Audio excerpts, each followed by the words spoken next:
বেতার সম্প্রচারক, নাট্যকার, অভিনেতা বীরেন্দ্র কৃষ্ণ ভদ্রের জন্মজয়ন্তী শ্রদ্ধা জানাতে তাঁর বাড়িতে পুরমন্ত্রী অগ্নিমিত্রা পাল।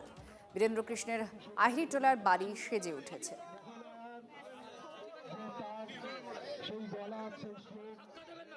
একটা অদ্ভুত নস্টালজিয়া, ভালোবাসা, পুজো চলে এসেছে, এই ফিলিংস। তিনি ছিলেন বাঙালির আবেগের কণ্ঠস্বর। তার কণ্ঠে চণ্ডীপাঠ শুনে প্রজন্মের পর প্রজন্ম বড় হয়েছে।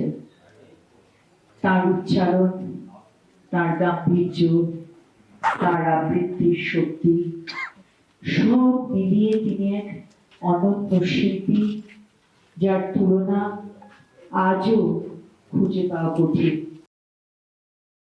তার একটা মর্মর মৃত্যু, এটা আমাদের সকলেরই অভিপ্রায়। মাননীয় বন্ধুর কাছে আমরা একটি শুভবুদ্ধি সম্পন্ন মানুষেরা প্রত্যেকে। কৃষ্ণ ভদ্র তো শুধু টিএমসির নয়, বীরেন্দ্র কৃষ্ণ ভদ্র তো শুধু শ্যামপুকুরের বিধায়িকার নয় বা আমাদের এক্স মুখ্যমন্ত্রীর নয়, মানে আপামর বাঙালির আবেগ তার সাথে জড়িয়ে আছে।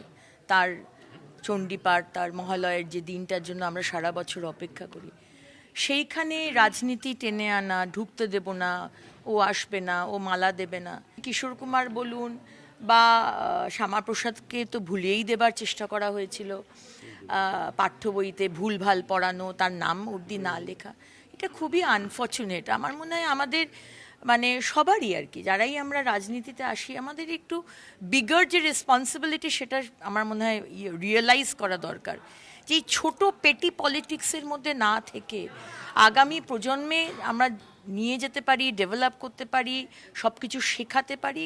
যারাই রাজনীতিতে আসেন মনটা একটু বড় করা দরকার।